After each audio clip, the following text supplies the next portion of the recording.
सर्वांचं आपल्या नवीन ब्लॉगमध्ये मनापासून स्वागत। तर गाईज शूटिंग वगैरे कालच संपलं आणि आपण आज घरी आलोय।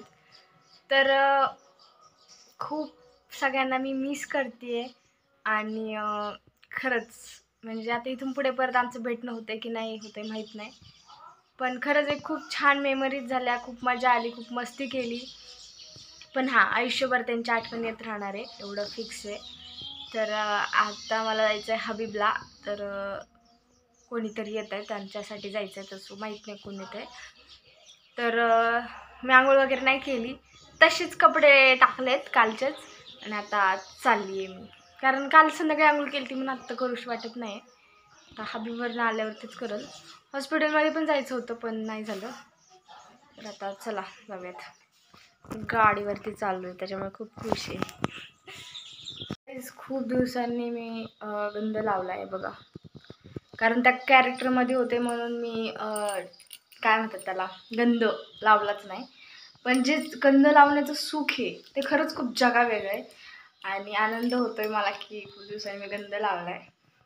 नाहीतर ते बुरखा मखनी काय असतं ते समथिंग ते घालूनच दिवसभर हिंडायचे मी आणि लिटरली असं गळ्याला फास लागल्यासारखं व्हायचं। पण आज टिकली लावली आपण। तर बघू आता। मम्मीला एकदा माझ्या गाडीवर बसायला आवडत नाही, तरी पण ती म्हणजे कुणी पण चालू दे गाडी, तरी माझ्या गाडीवर बसायला आवडतच नाही त्याला, फक्त पप्पाच्या। तर आता बघू तिच्यात केवढी हिंमत आहे गाडीवर बसण्याची माझ्या। तर आता आपण गाडीची चावी घेतली तर जाऊयात। आपण आपली गाडी पार्क केली आणि आता चाललोय हबीबमध्ये। तर मम्मीने खूप त्रास दिला गाडीवर बसताना, ऐसा होता है का किधर चलो काय बसून ठीक आहे चला। एक सीन झाला की पुढून अशी डंपर येत होता, 2-3 डंपर आले। तर मम्मीला वाटलं आता काय करणार आपल्या अंगावर डंपर येते, म्हणून मॅडमने उडी काढली आणि उडी खाल्ल्यानंतर ना मी म्हटलं तुला काय मला मारायचा प्लॅन होता का, पण ती नाही, उडी खाल्ल्यानंतर ना तुला उडून यायचं होतं। म्हणलं तुझ्या वडावडीच्या नादात दोघी खरंच पडलो असतो, पण गरज होती का तुला ओढायची सांग बरं? विश्वासच नाही माणसावर। इकडं तरी बघ जरा 2 मिनिटं। त्यातली गाडी कोणची घ्यायची तिथे? कशाला माझी एवढी भारी गाडी खाली उभा राहायची? त्यांची चाक काय काढली काही चाक खराब वगैरे झाला असेल। तर असा कसा सीन झालेला आहे आमच्या घरात। आई माहित नाही मला, तू कॉल केलतास ना? ते म्हणल्या तुम्ही वरती आहेत का? हां वरतीच आहेत मला आम्ही। त्या म्हणल्या खाली या म्हणा त्यांना वर। खाली कुठून हबीजे का? आहेच आहे आधी मागे दिसतंय ना तेच। काहीच अशा पद्धतीने आपला प्लॅन कॅन्सल झालेला आहे हबीबमध्ये जायचं आणि आता आपण चाललोय घरी। बिकॉज जिसके लिए हम हबीब में आए थे वो दूसरे हबीब में गए, बानेर के हबीब में गए और हम इधर सूस के हबीब में हैं। तो जा रहे हैं अभी हम घर को। मोहन नगर कुठे चॅप्टर। तर गाईज हे बघा आपला घोडा, आता आपण आपल्या घोड्याला घेऊन जाणार आहे घरी। मला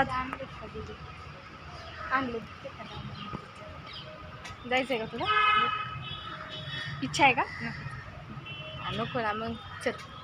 तो गाइज इस तरह से हम जा रहे हैं हमारा घोड़ा लेके घर को। बाई ती भाषा शिकल्यापासून ते तोंडात भाषा येते, घर कोण बिरको। चल आपण घरी आलोय। तर आता गाडीला थोडंसं मागची गाडी धडकली, मम्मी गाडीवर बसली आणि मलाच म्हणते तुला गाडी चालवता आहे ना। वरून तीच हालती पाठीमागे बसल्यावर, एवढी हालत होती परत म्हणते तुलाच येत नाही गाडी। बाई माझं सगळ्यात भयंकर एक्सपिरियन्स होता आणि त्यात आज खूप सारे डंपर येत होते। म्हणजे एवढ्या वेळा मी त्या रोडवरनं गेले, कधी असं झालंच नाही, कारण आपलंच राज्य आहे त्या रोडवर। तर पहिले आंघोळ करून घेते। ज्यांच्यासाठी आम्ही हबीबमध्ये गेलो त्या दुसऱ्या हबीबमध्ये गेलोत, मग आम्ही परत आलो घरी। तर आता आधी आंघोळ करते, डोकं दुखायला लागलं। तर आधी आंघोळ, मग बघू पुढं काय करायचं आहे। मम्मी मला एक पॅरेग्राफ देणार आहे, ते पाठ करायला लावणार आहे आणि वाचनही करून घेणार आहे माझ्याकडनं, बिकॉज लास्ट सीनमध्ये माझ्याकडनं जरा थोडीशी गडबड झाली ती। म्हणजे जे जे दिलं तर मला पॅरेग्राफ मी तो सगळा विसरले होते. विसरण्याचं कारण म्हणजे माझं आधी भारी बोलले, मग खूप छान वाटलं म्हणजे का सरांना. पण सर म्हणले की फक्त काही काही शब्द त्यांनी चेंजेस केले आणि ते काही काही शब्द चेंजेस केले मी सगळंच विसरले. मग मम्मी म्हणली की तू आधी व्यवस्थित पाठांतर कर, जे की मला नाही आवडत पाठांतर करायला. वाचन करायलाही नाही आवडत तर नाही आवडत. तर गाईज आंघोळ वगैरे करून झाले आणि आता बसली आहे भगवद्गीता वाचत. म्हणजे आता बसणार आहे. हे बघा आपली भगवद्गीता, मराठीत नाही तर भगवद्गीता वाचूयात. आपल्याला लागलेली आहे भूक, तर आपण काय करूया, मॅगी बनवूया. ठीक आहे. तर शूटिंगमध्ये होतो ना तेव्हा सकाळचं नाश्ता आणि रात्रीचं जेवण हे टाईम टू टाईम असायचं. पण दुपारचं डिपेंड करायचं शूटवरती. जर शूट असलं तर नव्हतं. मम्मीच्या शूटच्या टायमिंगला आहे ना जेवण नव्हतं भेटलं, कारण दिवसभर त्यातच गेला ना. चहा भेटला होता 2 टाईम आणि बिस्किट तर माझ्या परत आलंच नाही. मी घेतलंच नाही म्हणजे बिस्किट, कारण मम्मीची तयारी करून घेत होते ना मी, तर तिकडेच मी बिझी होते. तर आता आपण हे करूयात. म्हणजे मी सगळ्या गोष्टी मिस करते इथून कालपासून. ऑफकोर्स एक दिवस तर जाणारच आहे विसरायला. आपली मॅगी बनवून रेडी झालेली आहे बघा. तर मॅगी खाऊन झाल्यावर आपण जाऊयात पाणी आणायला, कारण पाणी नाही आहे. आणि जेव्हा शूटिंगला जायच्या टायमिंगला मला सर्दी झाली होती आणि शूटिंगवरनं आल्यानंतर मला खोकला झाला आहे. आणि त्यात मी लोणचं आणि केळी 2 गोष्टी जास्त खात होते, त्यामुळे तर थांबायचं नावच घेत नाही आहे. बघू आता कधी थांबतोय खोकला. आपण चाललो आता पाणी आणायला मॅगी वगैरे खाऊन झाल्यावर. तर ही बॉटल घेतली आहे आणि हे स्वेटर घातलं आहे. मला गरम होते तरी घातले, कारण माहिती आहे, कारण मला कॉईन ठेवायचा होता म्हणून. तर आता चालली मी पाणी आणायला. पप्पाला आणायचा कंटाळा आला म्हणून मी चालली आहे. सकाळीच मला सांगितलं पप्पाने आणून ठेव म्हणून, तर आता चालली आहे.